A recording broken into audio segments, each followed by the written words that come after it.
Welcome to the CCFR Radio Podcast, your source for news, updates, and stories from the CCFR. Hey everybody, welcome to episode 212 of the CCFR Radio Podcast. I'm your host, Giltaca. Thanks for joining me again. Today on the show, we've got an update on the CCFR's case at the Supreme Court of Canada. The CCFR held its 2026 in-person AGM in Mississauga, Ontario, over the last weekend. We had some surprising guests. We had a lot of great talks with other guests. And I want to share what was a little bit different about this AGM than what you would have found anywhere else. National Range Day is coming up, and there are 38 events happening across the country. You'll find the CCFR at a range of different events across the country in the coming weeks. Anyway, all that and more, CCFR Radio starts right now. Thank you so much to our great friends over at Vortex Canada. They continue to support the CCFR podcast and the CCFR. Can't say enough about them. Check out all their great products at vortexcanada.net. That's vortexcanada.net. Vortex, the force of optics. In Canada, firearm owners understand the importance of safe, effective self-defense options. That's why we're proud to have Byrna as a sponsor. Byrna's less lethal launchers are designed to help protect you and your family without taking a life. Byrna offers peace of mind and a practical layer of personal security for Canadians who value safety. Learn more at byrna.ca/CCFR. That's byrna.ca/CCFR. A huge thank you goes out to our great friends over at the Saskatchewan Rivers chapter of Safari Club International. They do a lot of great work over there, including supporting the CCFR and the CCFR Radio podcast. Check out all their great work at saskriverssci.com. That's saskriverssci.com. 𝐂𝐂𝐿𝐿 has been a provider of trauma care training to military and police in Canada for nearly 2 decades. Now this emergency medical training is being made available to a wider audience through 𝐂𝐂𝐿's online courses. Go to 𝐂𝐂𝐿𝐿academy.com and use promo code CCFR30 to get 30% off. That's 𝐂𝐂𝐿𝐿academy.com. All right, we are back. Now, I've got an update on our Supreme Court case. Some of these dates you already have. I think I mentioned them, a couple of episodes ago, but I'm just going to read you what I read at our annual general meeting. Pardon my voice, guys. My voice is blown out. It's had enough. I need a little bit of rest, but it's TV and podcast week. And once that's done, then I'll be able to rest a little bit. So here's what I read out, and this came from Mike Loberg, our general counsel here at the CCFR. This is what I read out at the AGM. The CCFR's factum and joint record must be filed with the Supreme Court of Canada by June the 15th. Those seeking to intervene in the appeals must file their motions requesting leave within 4 weeks of June 15th, that is, by August 13th. So far, the Royal Canadian Military Institute Pistol Club, that's a long name, man, has applied for leave to intervene. Saskatchewan and Alberta are interveners as of right in the appeal. Saskatchewan, Alberta, and now Ontario are intervening on the CCFR's constitutional questions. So the provinces of Saskatchewan, Alberta, and now recently Ontario have lined up behind the CCFR to oppose the federal government in all of this. And I think that's just great.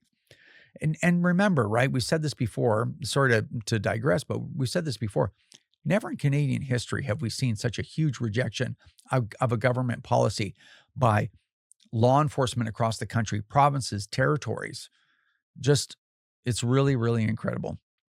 Canada must file its responding materials, that's the government, by September the 10th. If Canada seeks to uphold the Federal Court of Appeals judgment on a ground not mentioned by that court, the appellants can file a factum in reply by around September the 24th. I don't know what any of that means.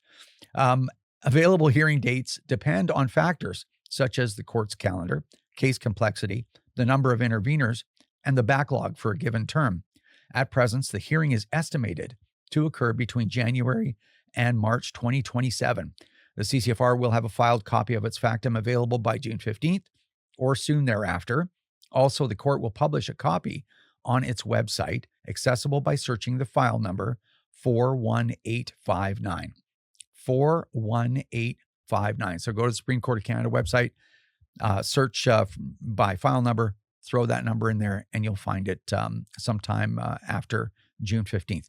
So what's important to all of us is it's estimated that the hearing may occur between January and March 2027. That's long after the amnesty is over. I've already instructed our general counsel, in turn, 𝐂𝐂𝐅𝐑, to file a request to the Supreme Court to have the amnesty extended. So the actual mechanism, I can't tell you about that. I'm not a lawyer, but we called it an injunction application back in the original case. I think it's called something different. I've mentioned this before in the Supreme Court. So anyway, whatever that process is, I've already instructed our general counsel to seek an extension to the amnesty one way or another.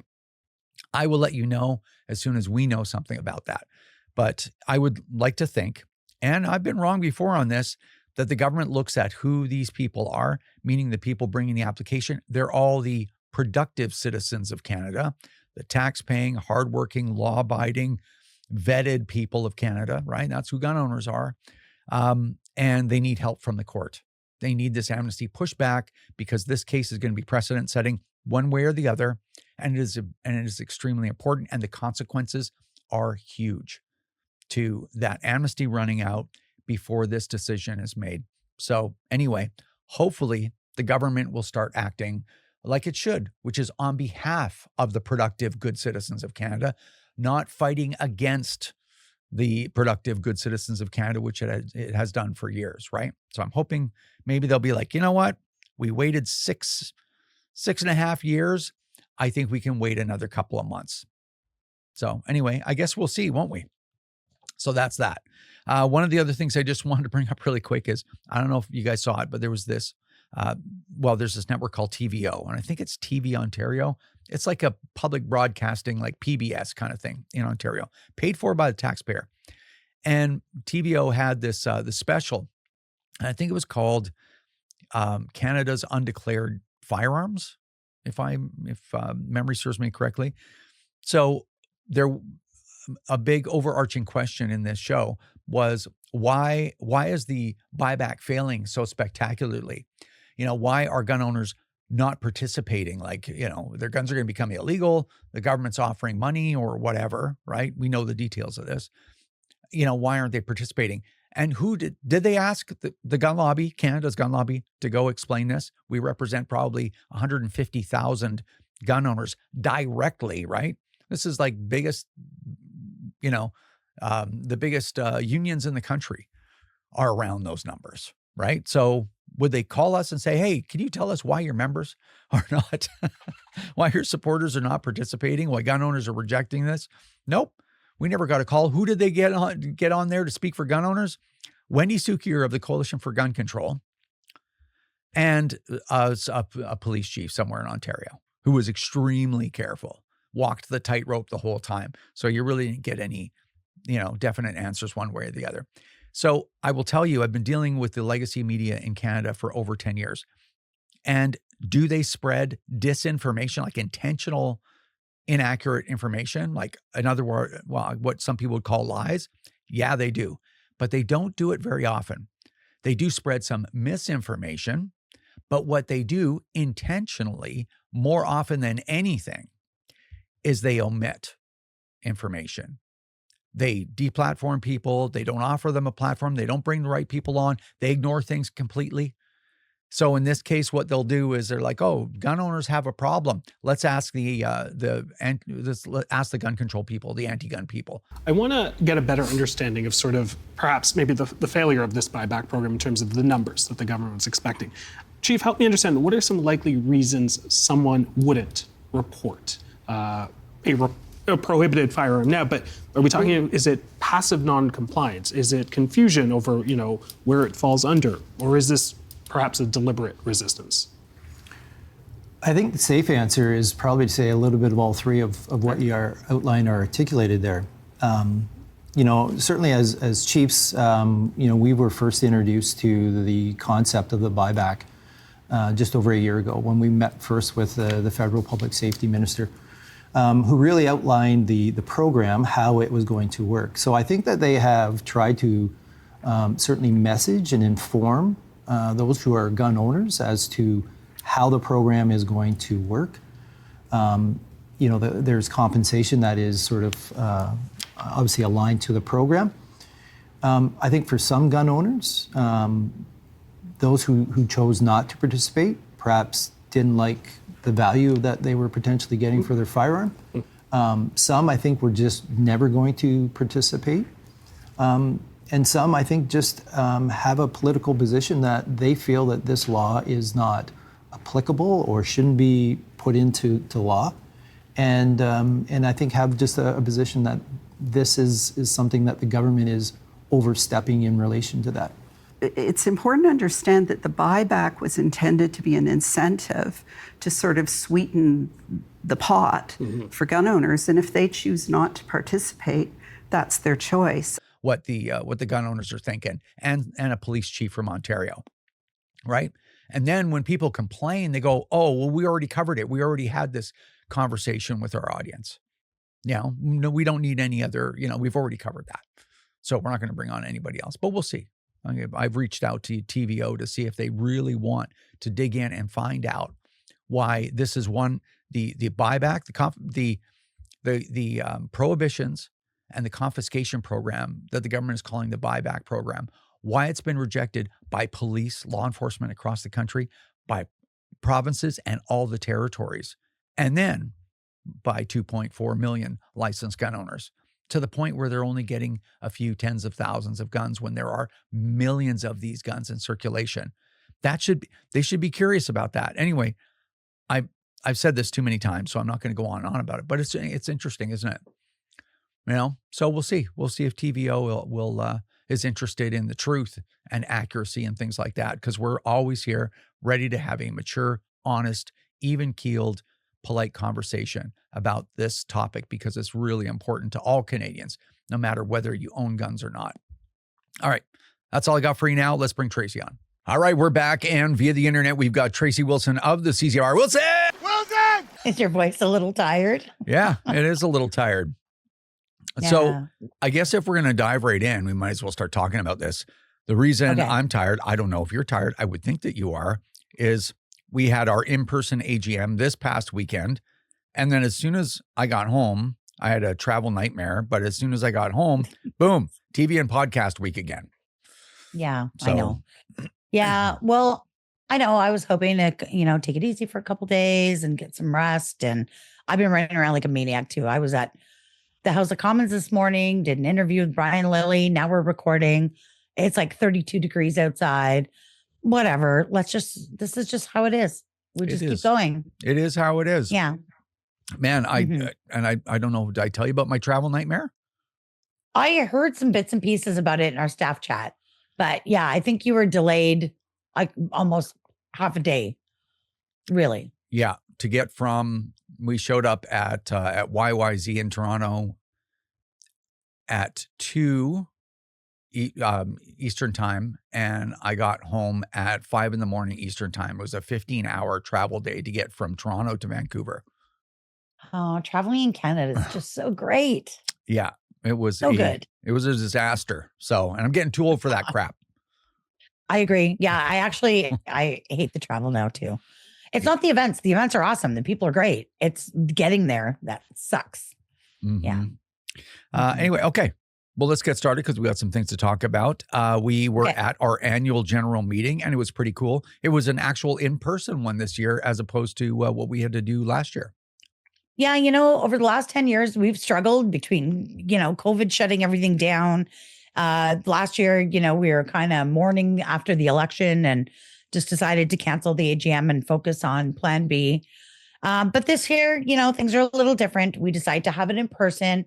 We had it in Toronto, not because that's where we wanted to go, but because it was sort of like the geographical center, the biggest airport in the country, easiest to get to. We had a lot of cool people come. And, it always takes me back to that very first in-person AGM that we had in Ottawa.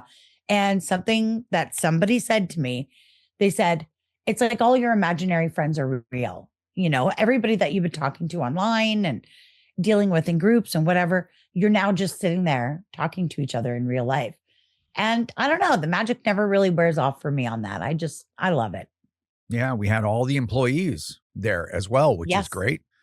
Including Brandon and Silas from Canada's East Coast, our social media team. So it was great that they made it all the way out too. So It was really great. Yeah. Yeah. That was wonderful. It's pretty special to be able to see each other in person when we're spread out all across the country and we mostly just meet virtually. Right. So, yeah. Okay, so we Yeah, wanted to very talk cool. about a few things, and I think the first thing that we have on the list is wanted to talk about the business meeting. And there was a couple of things and what happened right after the business meeting, but I did want to draw attention to a couple of things. So if you've never been to a CCFR AGM before and you haven't been to the business meeting, it's the part of the annual general meeting that is a requirement of the Corporations Act. And so you have to have one of these every year, and you deal with things, changes to your bylaws or whatever, like you vote on things and you present the financials and whatnot. And what I wanted to draw attention to is that we streamed it as we've been doing since the very first AGM. It's gotten far less expensive because back, if you remember, at our first AGM, it was like $4,500 to stream our AGM. Do you remember that? Yeah, we had some kind of crazy machine we needed. And the online tools definitely make it easier now. And it's important to us because you should be able to attend no matter where you are geographically. And it should be free for all members. It has to be, right? So it was important. We've continued to do that. And so I think a couple of things I want to mention. The first was during the business meeting, we had our financials available. And something that we do that seems to be unique with many not-for-profits out there or groups, whether they're gun groups or anything like that, you're supposed to provide your members with the financials of the corporation. Many don't provide financials at all. Some have all these crazy restrictions, like you sign NDAs and you can't take a physical copy and you can only look at it. And some just flat out just won't give them to you. Well, at this AGM, we thought the most efficient way to do it was to provide a beautiful bound copy, put it on the table. Anyone in the room can roll up. I told everybody that was in the room, go ahead and look at the financials. If you want to take pictures of it, go ahead and do that. And if you want to write your email address down and you want a PDF copy, we'll email that to you as soon as we get back as well. So the most important thing is we have a physical copy of our financial report. On that back table, everyone is welcome to go have a look at the whole thing that came from the accountants, the auditors. You can take pictures of it if you want. There should be a piece of paper there too. I don't know if we put a piece of paper there. I will go and do that. Okay. You don't have to do it right now. Okay. I'll do it after the meeting. Okay, do that. Okay. The little side discussion we're having. So anyway, we're going to put a piece of paper there. If you want a PDF copy, we can email it to you. So just put your name and your email down and we'll get that to you. I was really, really proud of that. And then after the business meeting, we had our traditional Ask Me Anything where you and I sat in front of 170 people and they could ask any question they wanted and we would answer it in front of everyone. Like accountability is really important because we have a very unique business model. We're selling an idea, right? We are asking people to entrust us with working in the best ways possible to try and achieve our goals in the end. And we're supported entirely by individual people and businesses and clubs who willingly send us their money through donations, memberships, people buy swag, whatever. But there's a responsibility that comes with that. And to me, it's important that we're transparent with our members, that we're accountable with them. So if there's something you want to ask us, even if it's uncomfortable, and there were a couple questions that were mildly uncomfortable for us, but to me, you need to be able to answer that stuff, not just to them, but in front of an audience so everybody can hear the answer. And I think that it's important, and it's always been important to you and I and to the entire organization. So, I'm proud of that. Yeah, absolutely. And we should be proud of it. So, I wanted to make mention of those things. All right. So we had a variety of different guests. I guess I should have said this in the beginning. We've had quite a few AGMs, and I think this was the best one ever. It was the biggest one. I think in total we had 175 people or something like that. The room looked beautiful. The facilities were great. Everyone was really happy to be among like-minded individuals. It was good. We had a fantastic program, which we're going to talk about now. But we had our friend Josh from Dirty Leather set up a booth. Just describe really quick what he was doing there. Yeah, so Dirty Leather, Josh is a great guy. We run into him at the Toronto Sportsman Show and events, all around Ontario. And he contacted me and said, hey, I've got a great idea. I'm going to make these handmade custom CCFR belts, and I can customize them on the spot, put people's names or nicknames or whatever they want. I'm going to sell them, and I'm going to donate a portion of the proceeds back to the CCFR. And he does this at the Toronto Sportsman Show as well. So yeah, he came all the way there, set up in the corner, made belts all day long. It was wild. People were going crazy for them. And yeah, he's just such a special guy. And he goes a really far way for the CCFR, considering he's kind of a small business, right? So yeah, it was awesome. Josh is awesome. We also had Dr. Terry Bryant, the Chief Firearms Officer of Alberta there. So we're really glad that Terry could make it. And we had Evelyn Fox. So just maybe explain who Evelyn Fox is real quick. So if you're on Twitter or X, whatever you want to call it, she's CZV 416, and that's Communities for Zero Violence. She is an anti-violence advocate. She lost her son in 2016 to a late night shooting outside a nightclub. And 10 years ago, her and I were on very opposite ends of this debate. We got into some heated discussions. And over the years, I think she's come to realize that if she really wants to ensure that no other mother has to suffer the way she did, that attacking legal gun owners isn't the way you're going to get there. And she's kind of, had this awakening. And so much so that a couple of years ago, I took her to the range and she shot a gun for the first time, which is something I never imagined her doing. And through her grief, she's, been like a steadfast advocate for credible public safety measures. And she came to the AGM and it was really meaningful to me. And it was great to see her and great to have her there. And I love that. Yeah, it was pretty cool. As far as guests that had an opportunity to speak, we had Bob Freeberg, the former CFO of Saskatchewan, former commissioner of the Saskatchewan Firearms Office. And then we had the current commissioner of the Saskatchewan Firearms Office, Blaine Bevan, there as well. And I had a chance to sit down and talk to them about in detail about what Saskatchewan was doing. And the reason why I thought that was a great opportunity is to understand what they're doing. They had to layer a bunch of different legislation one on the other to make sure that it was valid, that it had effect. And it makes it kind of complicated. So we had the opportunity to kind of go through all that stuff. And man, those two guys are doing the most of anyone in a government apparatus for gun owners right now. It was really cool to chat with them. Then it was really neat to hear how tricky that was. Yeah. Yeah. Well, cool. That's the downside, right? Because it is difficult to explain these legislative workarounds for things. And, people they get impatient. They're just like, we just want it all to go away. And it's like, well, you don't get that unless we get the Liberals out, and we're a little ways from that. So anyway, that I really enjoyed that. These guys are awesome. And then you sat down with Randall Arsenault, who is a social media cop, and had a great chat with him.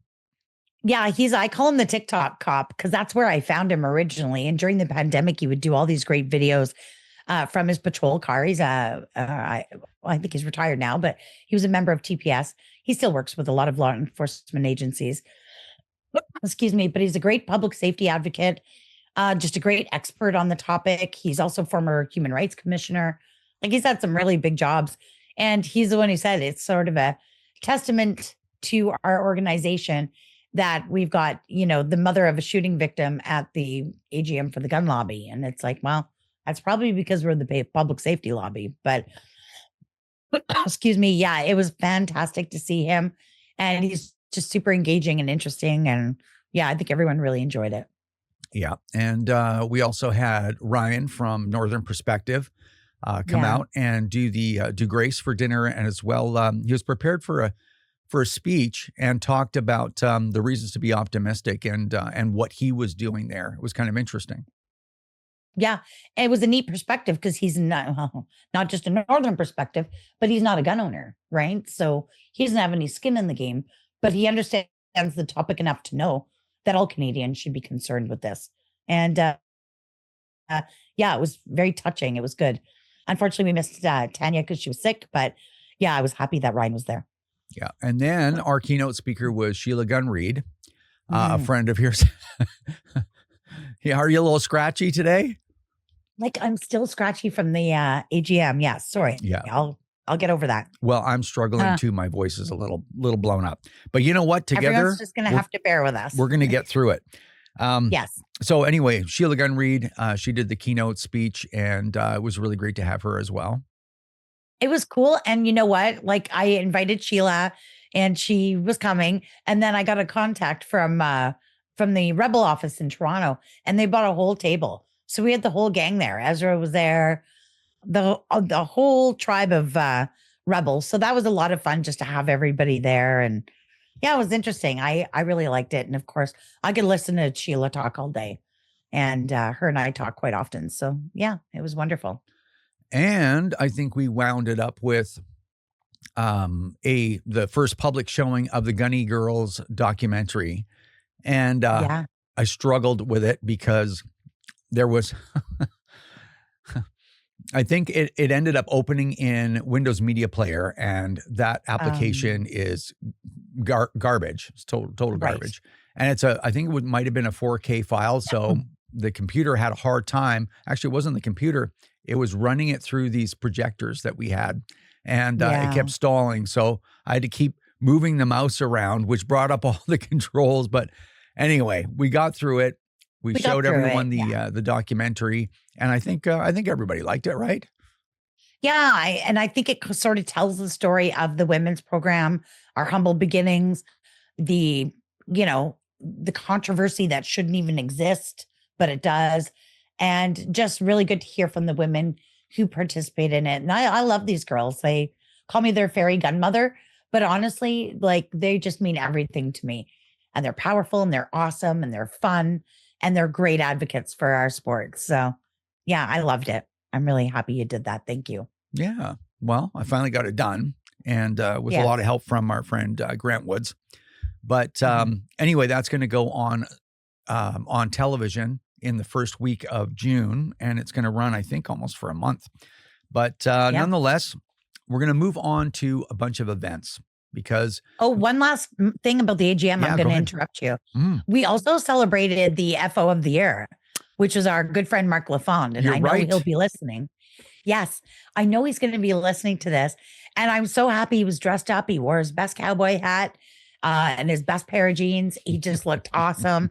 And yeah, he got a belt from Dirty Leather and of course a beautiful CCFR award kind of trophy thing. So yeah, he was really kind of, I don't know, there's a picture and I'm in the foreground and I'm making this ugly face and everyone's like, what are you doing? And I was like, well, I was trying not to cry. That's the honest truth. So yeah, I just love Mark Lafond. He's just great. Yeah, and he was the perfect recipient for it because he does so much for the CCFR. It's ridiculous. Like it's a huge part of his life. And that's why when we talk about the volunteers, I end up going on and everybody's probably sick of hearing it, right? But it's just like you got to think about your own life. For me, I think about like, okay, where would I scrape up every weekend to go, almost every weekend to go volunteer for an organization? How deeply would I believe in that organization to dedicate so much of my life to it? And so that's extremely humbling for me, right? I'm sure you feel exactly the same way. So yeah, fantastic. So lucky to have our volunteers. So that was great. Okay, so we get home and then boom, it's events, podcast, TV show, and events. So you are going to, I believe it's next weekend, to the Outdoor Caucus Symposium and a couple of other things, right? Yeah, that's right. I've actually got a whole weekend of activities. I got the girls coming in Friday. I'm bringing Anna McIntosh and Kelly from the women's program. And Sunday, we are going to be up on Parliament Hill from 9 o'clock in the morning all day long at the Conservative Hunting and Angling Caucus Symposium. And this is like a huge outdoor industry type gathering. We're doing a variety of presentations, everything from, I'm going to talk about guns. They've got the people there from the fisheries, the BC salmon guys will be there, snowmobile associations, hunting, fishing, trapping, everything. That goes on all day Sunday. On Monday, we got to be back up there at 9 a.m. We're doing a bear pit with a whole bunch of MPs. And this is sort of like an informal but fast-paced debate discussion with a whole bunch of MPs. So we're going to be up there for that. Then we're going to attend question period as like a team. And then in the evening, we get to have a little bit of fun. We're going to head over to Stornoway Mansion, which is actually just a house. It's not a mansion, but that's the residence of the official opposition. So Poilievre's house. And there's a big dinner that goes on there. It's all wildlife cooked by celebrity chefs. There's some music, a little bit of, beverages under a big tent. And it's just a great time and a celebration of the outdoor community. So yeah, it's an annual event. I love going, and we will be there this year. I was at the last one. It was pretty cool. Yeah, and it is pretty cool. Like there was, I think one of the most interesting parts of the last one was we learned a lot about invasive species, and there's a lot of them, and the threat is enormous, and there's a ton of work being done to try to battle these things back. And then we also learned about chronic wasting disease and the path of that, and like you learn a lot about, and of course, 30 by 30 and 50 by 50, which is insane. But anyway, we don't need to get into that right at this moment. But yeah, you learn a lot of stuff at the symposium. Yeah, and I mean, it's interesting to me just as a hunter and a Canadian. I just kind of want to know these other things, and I'm so immersed in the firearms file that I don't have the opportunity, the time, or the bandwidth to do that research. So it's really cool to hear from all these different organizations who we all have the same kind of goals, but we have different ways of getting there. And I love it. It is a great time. And of course, there's live music at night. So that's my favorite part. Yeah. So, all right. National Range Day is coming up. And this year we have 38 events at 38 different ranges. If you go to nationalrangeday.ca and you go to the event locator, they're all updated. Everything's clean in there. So you've got only relevant events. And there's a tool there to find any event that is within a certain radius from where you are. And it's not bad. I think the first year that we did it, there was 100, but still 38 is pretty good. And we didn't really push it as hard as we could have. But there's a lot of clubs out there. They are participating every single year. They don't even have to be prompted by us. Yeah, that's really important. I know my home club here, for anyone that's in the Ottawa region at EOSC, you can find it on the event locator as well. That's sort of our flagship event. And we have a barbecue, we have a whole bouncy castle park, like 4 huge, massive bouncy castle things. It's Ottawa, you need that. We have a free kids silhouette range, so they can come and shoot 22. It's completely free. People can try shotguns, rifles, pistols. The cowboy action guys are there. They're my absolute favorite. They're in full costume, and it's just a lot of fun. We run it it's short and sweet. It's 4 hours, but it's a ton of fun packed into it. An enormous effort by the volunteers. But yeah, I think it's totally worth doing. And we get the majority of the people that are coming are not gun owners. These are normies from the community. I advertise it in all the local Ottawa Facebook groups and the mommy groups. And I'm trying to target people who don't know anything about guns. That's the point of it. So yeah, it's really interesting. I'm excited to do it. It's a ton of work, but I just have the best home range that supports me in it. Yep. That's what it's all about. All right. Now there's also I don't think they're calling it a rally. They're calling it a town hall, but there's something going on in Sudbury, Ontario. Yeah. I know you want to say Sudbury Saturday night, but it's actually a Friday night. June 12th, we're going to Sudbury. We're having a town hall with Member of Parliament, Jim Belanger, just a great guy there from Northern Ontario. And 𝐿𝐿 is going to come. She's always been a fierce defender of firearms owners. And we're going to do a town hall. We're going to take questions. Fun little secret. I'm going to be drawing a name for a shotgun. So it costs nothing to enter. You just got to show up at the town hall.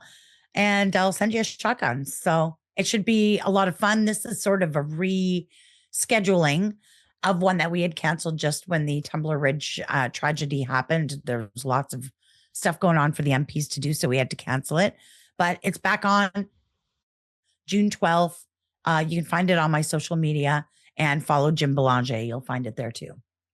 Okay, well, that sounds awesome. And then the last thing that we just had to chat about, we're not going to be talking for too long today because, well, it's been a little busy.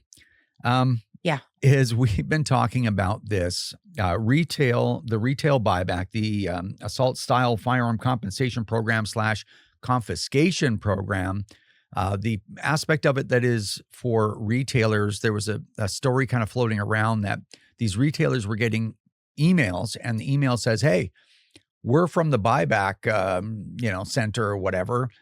We want to do a test payment with you for whatever, $2. So send your banking information to us and whatever." And then somebody had, as the story goes, somebody had called the program and they said, "Oh, it's a scam." And someone called again, said, "No, it's not." And then you've got a little bit of information and I've got a little bit of information for it. Yeah, this was the crazy thing. We've talked about this a couple of times, and the story doesn't really get better. But yes, I had a retailer who had contacted me, and they had got this test payment email saying, "We're going to send you $2 or $2.01 or something crazy like that." And he was like, "Well, that sounds sketchy." So he called the program, which is the perfect thing you should do, right? If you're not entirely sure if it's valid, he called the program. Don't forget that program is run just by a call center. Like they've just, parsed that out to people who have no idea what they're talking about. So he calls the call center and they're like, no, that sounds like a scam. Don't do it or whatever. So he calls me. I put it out on social media, everything else. Well, it turns out, I think that it's actually legitimate. And this is a test payment for them to get paid for their firearms that they're submitting as part of the retailer portion of the buyback. So I know the retailer organization has put out an email and some posts, and it seems like nobody really knows what they're talking about. But the original information saying that this was a scam came from the people at the call center for the program. So I don't know, clear as mud. Yeah, it's a train wreck. It is amazing how incompetent this government really is. And I know it sounds like a nothing burger saying that. That used to be a terrible thing to say. And now it's just like, it's like saying water's wet, right? But I ended up with a call from another a manufacturer, and they said, "Hey, you know what? I just had this crazy experience. The call center called me," meaning they called them, and this manufacturer asked, I'm like, "Hey, what about this email? Is this a scam or not?" And what happened was the call center were asking this guy a series of questions about the email. Like, can you spell the exact address that it came from? What did the email say? Can you forward it to us? When did it show up? All this stuff. And then he's like trying to ask, like, is this a scam or did you guys send it? And they were evasive. And then he's like, "What is this?" He calls me, tells me all this stuff. This was just a couple of days ago. And then he said, I'm going to call them again with the owner of our company, and I'm going to try again, maybe get somebody different. Anyway, they call back or whatever. And now that person said, "Oh no, everything's fine. It's legit." The email is legitimate. And so I don't know. It just depends who you call at the program, I suppose. Well, but I don't know. The whole thing is insane. Yeah. Anyway, and then on top of that, there was a part of the agreement, the compensation agreement. And apparently the government has decided they're only because they're paying for some firearm parts, they're only going to pay for 200 parts per retailer. Yeah. So if you're, you got a spring, or even let's say a buffer tube spring or a spring for a trigger group or whatever for an AR-15 or something, it's banned. And they're going to buy 200 small parts. Some retailers have 1,000 parts. I guess they are just going to take the loss now. The whole thing is so bad. It's so bad. Some stores had thousands of one SKU, let alone all the other SKUs, right? And it's 200 parts. It's a joke. So yeah, I don't know. Terrible time for the retailers for sure on that. Yeah, they're getting screwed on the SKUs. Right? That's exactly right. I need cold water. Hang in there, well said. I'm hanging in there. All right. Well, we didn't have that much to cover, although that was a bit. How long did we talk? We were talking 30 minutes anyway. So, well, we still ate up a half hour. Yeah. So, all right. Well, that's all we had to cover. I guess I will let you go for now. You go have a rest. I got to finish the show and get it all uploaded and rendered and uploaded and get this done myself. So thanks for the update. And I guess we'll see you in the next one. All right. We'll see you then. Okay, Wilson. All right. See you soon. Okay. Bye-bye. All right, that's going to do it for episode 212 of the CCFR Radio Podcast. Thanks, everyone, for watching and listening. Really appreciate it. Make sure you share the podcast, get everybody involved. I just want to say it was great to meet everybody that came to the AGM. Yeah, I really enjoyed it. I thought it was the best AGM we ever had, actually. So if you missed it, you missed a really great time. Hopefully, we'll see you at the next one. And that's it. I really don't have anything else for you other than to say thanks, everyone, so much for your support. Take care, and we will see you in the next one. This is another episode of the CCFR Radio Podcast. Remember, if you don't stand up for your own ability to own and use firearms, who will? Join the CCFR or donate right now at www.firearmrights.ca.